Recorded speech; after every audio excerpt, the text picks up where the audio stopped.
Welcome back Bhaskar channels. हमने RBC के बारे में पढ़ लिया था। आरबीसी के बारे में हमने पूरी डिटेल से पढ़ा। आज हम जो टॉपिक पढ़ने वाले हैं वो बहुत ही मोस्ट इम्पोर्टेंट जो टॉपिक है उनमें आता है इसका नंबर एरिथ्रोपोएसिस। एरिथ्रोपोएसिस क्या है, इसको समझने के लिए सबसे पहले यदि हम ये समझ में आ गया एरिथ्रोपोएसिस, इसके बारे में समझ में आ गया कि टॉपिक का नाम क्या है। टॉपिक के नाम में ही आधी चीज़ें छुपी होती हैं। टॉपिक के बारे में जो भी चीज़ें हैं उसके बारे में आधी चीज़ें इसी ही में टॉपिक के नाम में ही क्लियर हो जाती हैं। जैसे एरिथ्रोपोएसिस, ERYTHROPOIESIS,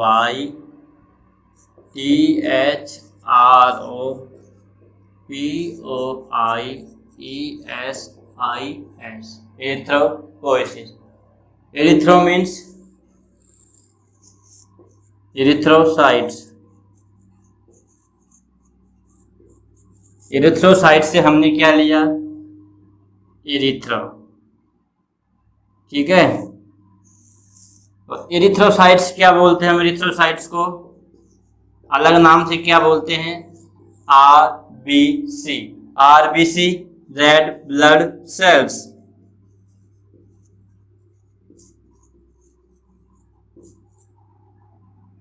पोएसिस मीन्स बनना,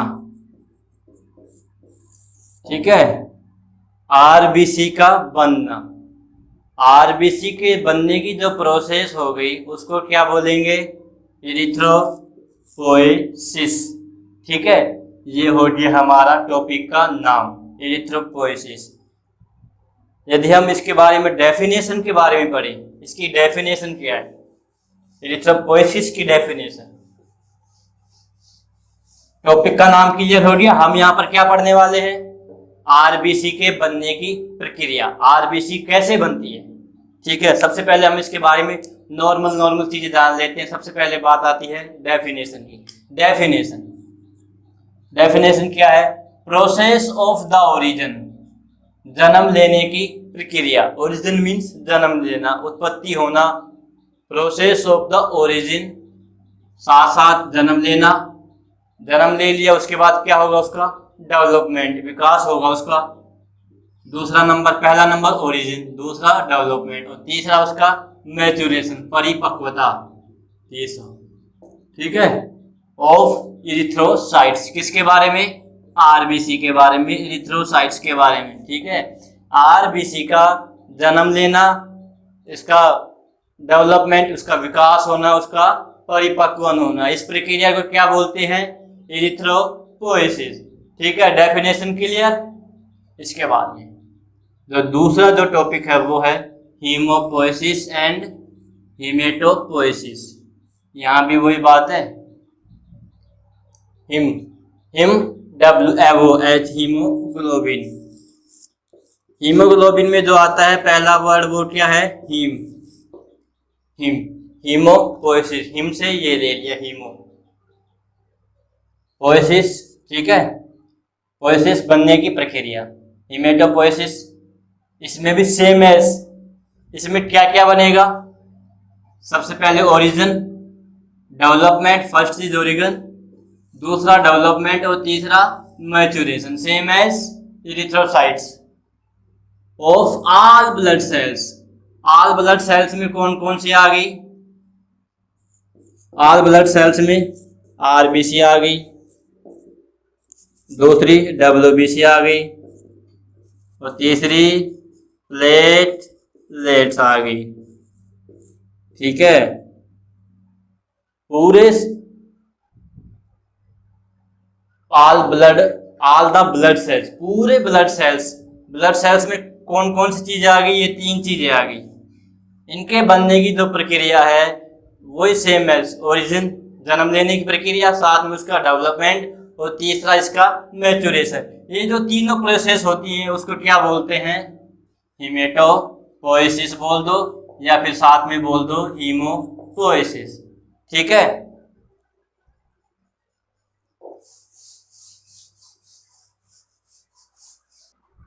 अब हम बात करेंगे आरबीसी के जो साइट है एरिथ्रोपोइसिस की, जो साइट है आरबीसी बनने की जो प्रक्रिया हो, हमने अभी भी क्या बताई थी, वो बताई थी एरिथ्रोपोइसिस। एरिथ्रोपोइसिस बनने की जो साइट है वो कहाँ कहाँ होंगी? सबसे पहले हम बात करने वाले हैं एरिथ्रोपोइसिस की जो साइट है, वो सबसे पहले हम बात करेंगे किसमें? भ्रूणीय अवस्था में। ठीक है, भ्रूणीय अवस्था में जब बच्चा पेट में रहता है, उस टाइम पर जब बच्चा विकसित होने लगता है, उस टाइम पर जो एरिथ्रोपोइसिस है वो कौन कौन सी स्टेजेस में होगा, उसके बारे में हम बात करेंगे। ठीक है, साइट ऑफ एरिथ्रोसाइट्स। सबसे पहले जो साइट आ गई वो किस में आ गई? इन फीटल लाइफ में, भ्रूणीय अवस्था में। कितने टाइप का होता है बेटा जी? ये 3 टाइप का होता है। 3 स्टेजेस में जाके ये एरिथ्रोपोइसिस पूरा होता है। किसमें? फीटल लाइफ में। ठीक है, पहली स्टेज का नाम है वो है मीजोब्लास्टिक स्टेज। कौन सी है? मीजोब्लास्टिक स्टेज मीजोडर्मल में होगी। ठीक है, ये जो मीजोब्लास्टिक स्टेज है वो कौन से महीने में होगी? कौन फीटल लाइफ के कौन से महीने में होगी? वो होगी first 2 month of intrauterine life. Intrauterine life के शुरुआती 2 महीने में जो आरबीसी बनेगी वो कहाँ पर बनेगी? जो मीसेनकाइमिक जो है वो सेल्स हैं वो कहाँ होगी? योक सैक में। योक सैक इस तरह से हो गया। इसमें जो मीसेनकाइमिक जो सेल्स पाई जाएंगी उनके द्वारा आरबीसी का प्रोडक्शन होगा। प्रोडक्शन मीन्स आरबीसी का, सॉरी प्रोडक्शन क्या बोलेंगे? एरिथ्रोपोइसिस। ठीक है, कब होगा? ओनली शुरुआती इंट्रायूटेराइन लाइफ के शुरुआती 2 महीने में, first 2 month of intrauterine life. इस स्टेज को क्या बोल देंगे हम? मीजोब्लास्टिक स्टेज। ये है पहली स्टेज किसमें? इन फीटल लाइफ में। अब जो दूसरी स्टेज है बेटा जी वो है हिपेटिक स्टेज। पहली स्टेज पूरी, दूसरी स्टेज होगी 2 महीने के जस्ट बाद ही जो तीसरा महीना स्टार्ट होगा उसमें होगी। इसमें 3rd month of intrauterine life. Intrauterine life के तीसरे महीने में। और उसमें कौन कौन से ऑर्गन काम आएंगे? सबसे ज्यादा ऑर्गन जो काम आएगा वो है liver. Liver is a main organ of erythropoiesis in the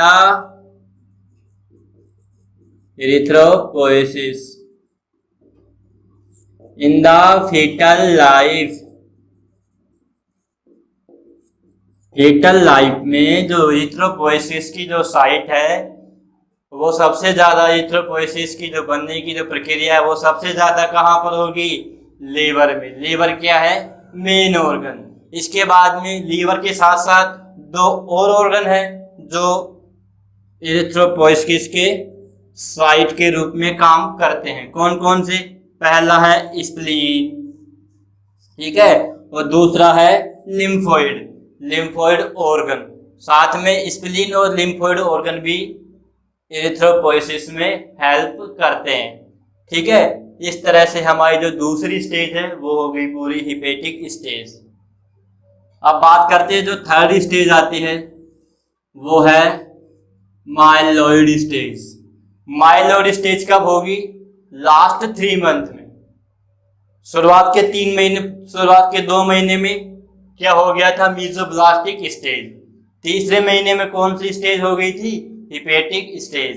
अब जो लास्ट के जो 3 मंथ्स बच रहे हैं 7, 8 और 9, जो 3 महीने बच रहे हैं इंट्रायूटेराइन लाइफ के, उस टाइम पर सारे ऑर्गन बन जाते हैं, अच्छी तरह से डेवलप हो जाते हैं।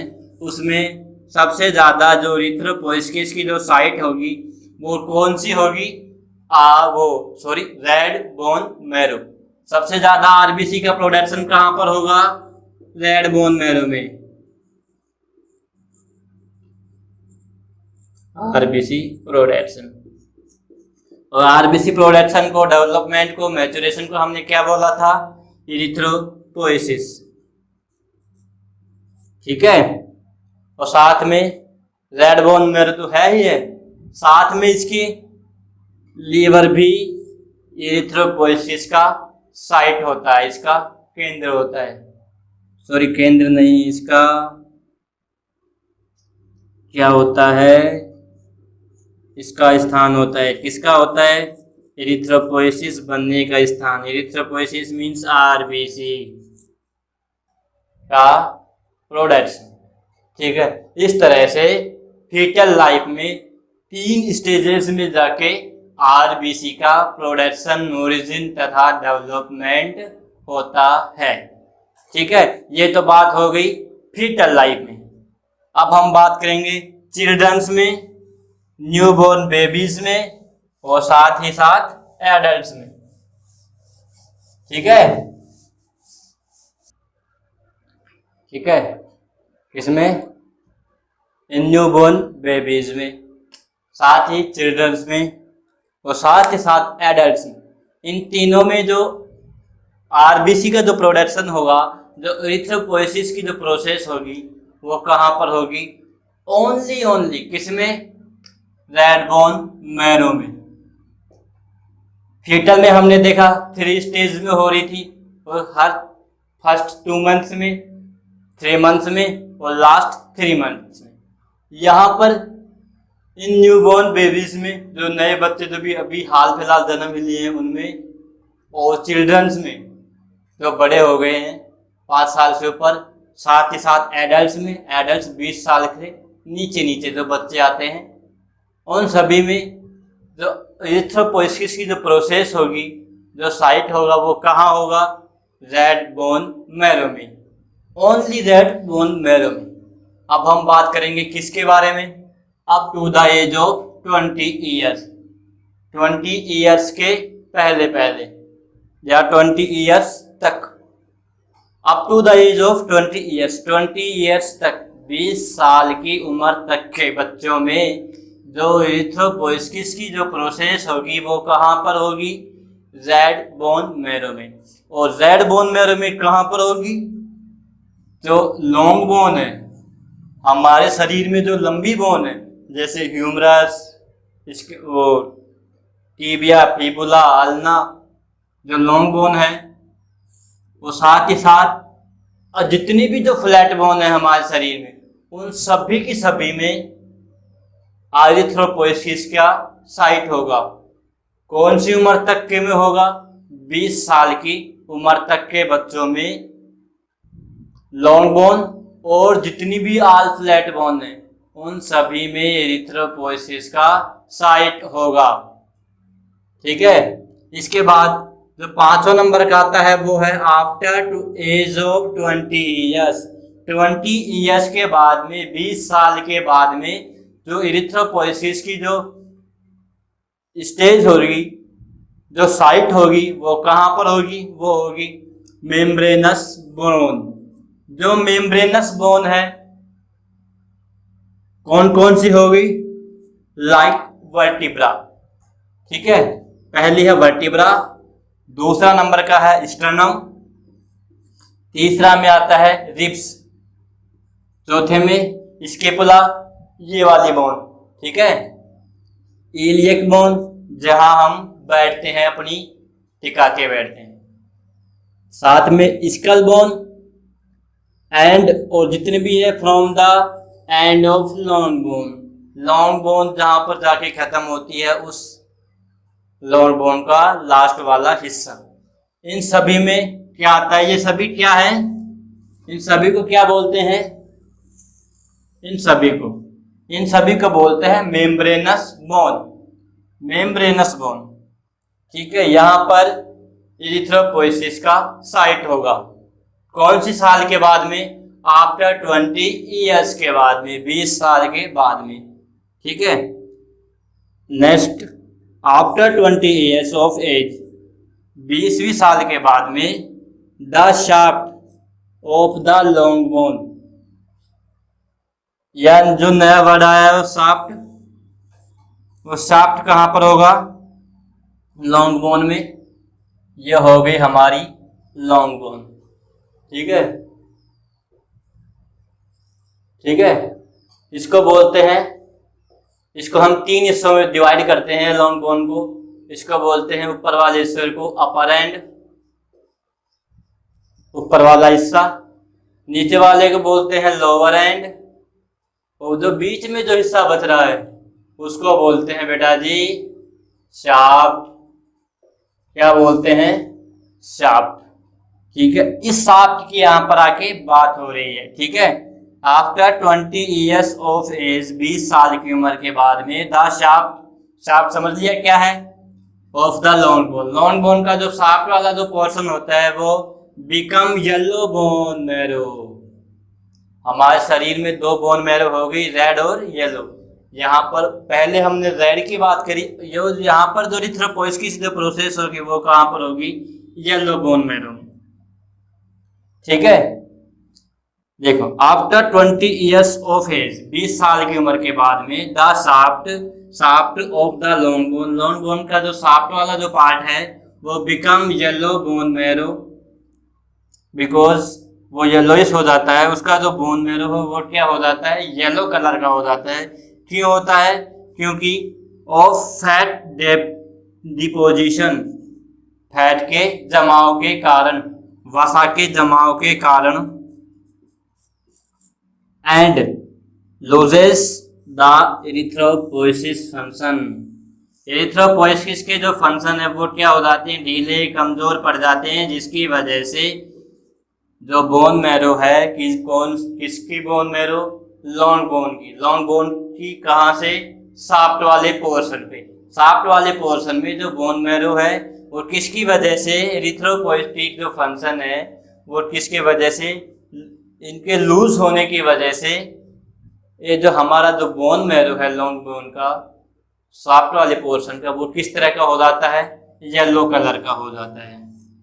ठीक है, ये तो बात करी हमने इरिथ्रोपोइएसिस की साइट के बारे में। ठीक है, अब 1-2 बात हम और जान लेते हैं।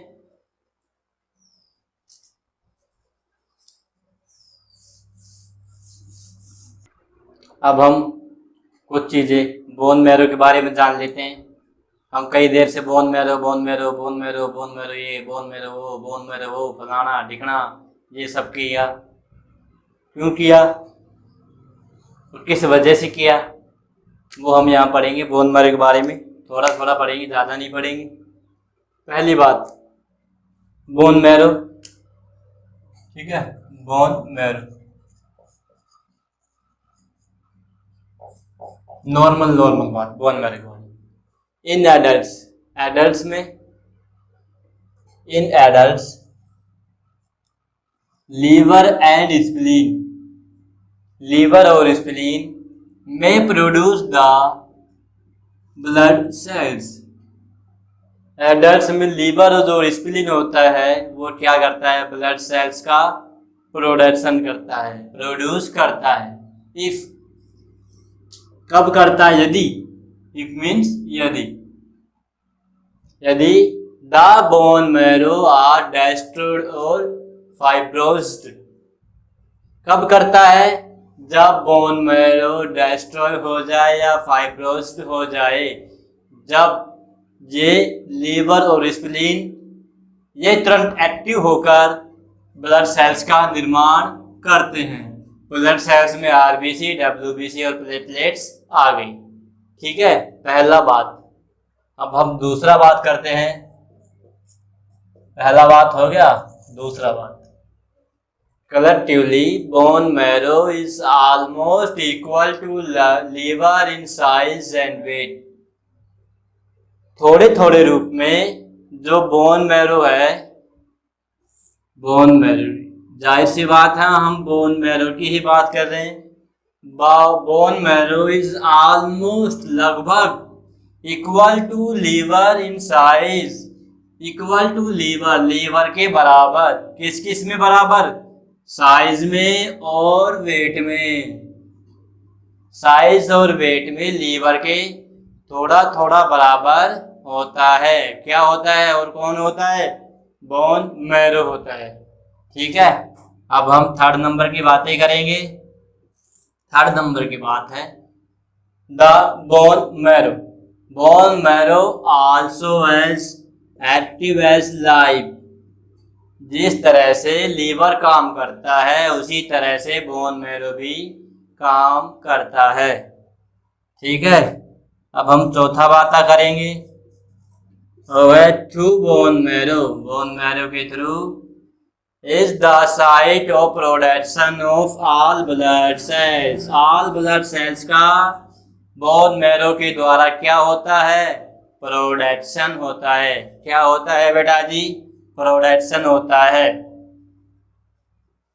कंपैरेटिवली, लगभग, कंपैरेटिवली मीन्स तुलनात्मक रूप से, जो बोन मैरो का 70% जो पार्ट होता है, 75% ऑफ द बोन मैरो से, बोन मैरो का जो 75% जो हिस्सा होता है वो किस में इन्वॉल्व होता है?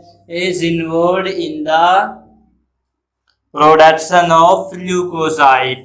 ल्यूकोसाइट के प्रोडक्शन में इन्वॉल्व होता है।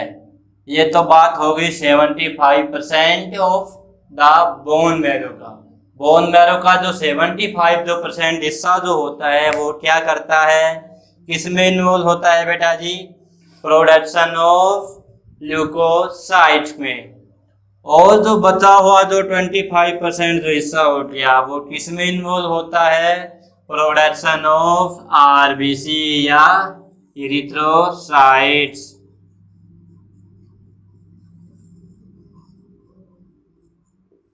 ठीक है, 75% किस में? ल्यूकोसाइट, जो किसका पार्ट है? डब्ल्यूबीसी का। किसका पार्ट है? डब्ल्यूबीसी का। साथ में जो 25% पार्ट जो बच गया वो किस में काम आता है? किस में इन्वॉल्व होता है बेटा जी? वो होता है प्रोडक्शन ऑफ इरिथ्रोसाइट्स, आरबीसी के प्रोडक्शन में होता है। ठीक है, ये बातें आई समझ में?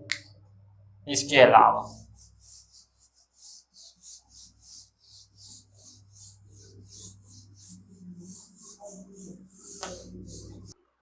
चार हो गए थे, अब पांचवे की बात करते हैं। पांचवा है but still the leucocyte are less in number than the erythrocytes. जो हमने अभी अभी पढ़ा था, बोन मैरो का जो 75% होता है वो क्या बनाता है? ल्यूकोसाइट। ल्यूकोसाइट किसका पार्ट है? डब्ल्यूबीसी का। और जो 25% जो हिस्सा बच गया किसका? बोन मैरो का, वो क्या बनाता है? आरबीसी या इरिथ्रोसाइट्स। ठीक है, बट स्टिल द ल्यूकोसाइट, जो ल्यूकोसाइट है, are less in number than the erythrocyte. जो ल्यूकोसाइट का जो प्रोडक्शन है बोन मैरो, जो 75 हिस्सा जो बोन मैरो का वो क्या प्रेजेंट करता था? ल्यूकोसाइट। और 25 इरिथ्रोसाइट। इन दोनों में जो इन दोनों का जो रेशियो था वो कितना था? 1:500। मीन्स ल्यूकोसाइट यदि 1 बनेगी तो आरबीसी कितनी बनेगी? 500। यहाँ पर इसी तरह बता रखा है कि जो ल्यूकोसाइट है वो क्या होगा? लेस इन नंबर, किसके अनुपात में? Then the erythrocyte. इरिथ्रोसाइट के अनुपात में। कितना होगा दोनों का अनुपात? 1:500। ठीक है, यदि एक ल्यूकोसाइट बनेगी तो आरबीसी या इरिथ्रोसाइट्स कितनी बनेगी? 500 इन नंबर, 500 नंबर में बनेगी। ठीक है, इसके बाद तो छठा नंबर का जो बात है वो है दिस इज मेनली, मुख्य रूप से,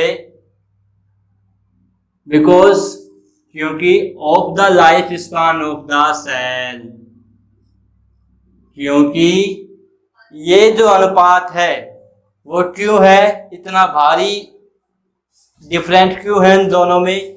आप सोच रहे होंगे कि जो बोन मैरो का जो 75% को क्या बनाता है? ल्यूकोसाइट। फिर भी ल्यूकोसाइट कितनी है अनुपात में, इरिथ्रोसाइट्स के अनुपात में 500 के अनुपात में मात्र 1 है। और क्यों है, वो इसलिए है क्योंकि इन दोनों का लाइफ काल या लाइफ स्पान दोनों का डिफरेंट होता है। और कितना होता है, इरिथ्रोसाइट्स हमने बताया था क्या होता है, 120 दिन। कितना होता है इरिथ्रोसाइट्स का, 120 दिन। इसलिए ये जल्दी से नहीं मरती, ये 120 दिन में जाके डिस्ट्रॉय होती हैं।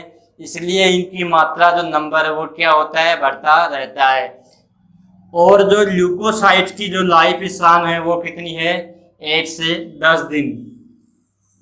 इसकी वजह से इनके अनुपात में इतना बड़ा गहरा डिफरेंस है। इतनी बड़ी राज की बात छुपी हुई है इन दोनों में, कितना डिफरेंस कैसा है। इसलिए है क्योंकि इनका लाइफ स्पान कम होता है। इसका कम होता है ल्यूकोसाइट्स का, वो कितना होता है, 8 से 10 दिन तक। और आरबीसी का 120 दिन। इसलिए ल्यूकोसाइट जल्दी से नष्ट हो जाती हैं। इस वजह से ल्यूकोसाइट का प्रोडक्शन सबसे ज़्यादा करना पड़ता है किसको, बोन मैरो को। ठीक है, जो नेक्स्ट बात है वो है, सो इसलिए the leucocyte need larger production than the maintain the requirement number. ये अभी हमने बताई थी, क्या बताई थी कि जिस तरह से ये आरबीसी लेट जाकर नष्ट होती है, 120 दिन में जाकर नष्ट होती है, और जो ल्यूकोसाइट है वो 8 से 10 दिन में जाकर नष्ट हो जाती हैं। इस नंबर को मेंटेन बनाए रखने के लिए ल्यूकोसाइट का प्रोडक्शन क्या चाहिए हमको, सबसे ज़्यादा।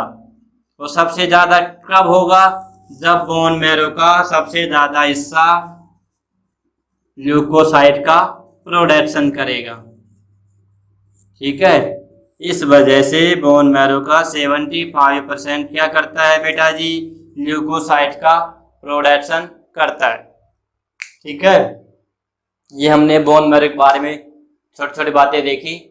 अब हम जो हमारा जो नेक्स्ट वीडियो आएगा वो इरिथ्रोपोइसिस की जो प्रोसेस है, उसके कौन कौन से पार्ट में डिवाइड होता है इरिथ्रोपोइसिस, उस प्रोसेस को हम पूरी से अच्छे से पढ़ेंगे। ये इरिथ्रोपोइसिस के बारे में नॉर्मल सी बातें होगी। अब इसके बाद जो नेक्स्ट वीडियो है उसमें हम उसके बारे में फुल डिटेल से पढ़ेंगे। ठीक है, बेस्ट ऑफ लक।